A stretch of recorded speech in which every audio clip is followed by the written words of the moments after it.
You asked me a question, was it costly for you to do a switch? Here's the answer. We are not close to business from China.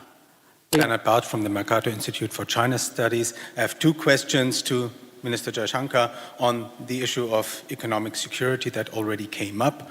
On the one hand, this is an issue of government regulation, and your government has taken much more far-reaching decisions than many others, than our German government has. For example, you see, we make jokes here about our infrastructure and our telecom infrastructure. I understand that in India, telecom infrastructure is not built by Chinese companies. You have banned TikTok, you have banned Chinese operating systems.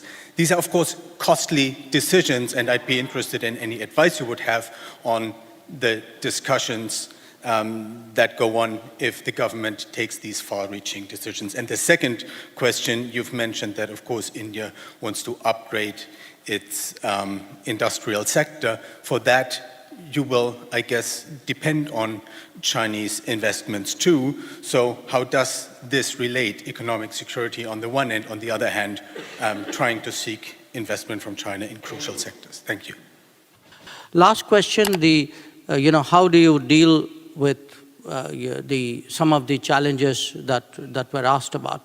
You asked me a question, was it costly for you to do a switch?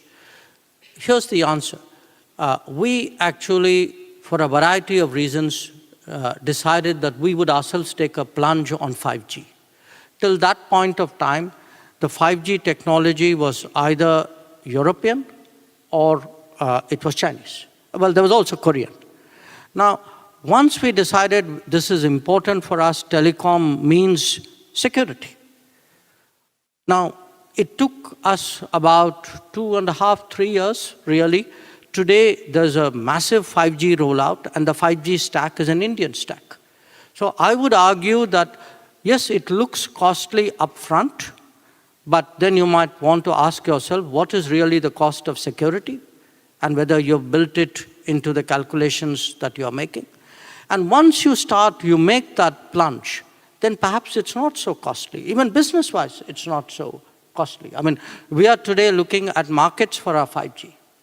So, on the issue of investments, look, we are not close to business from China.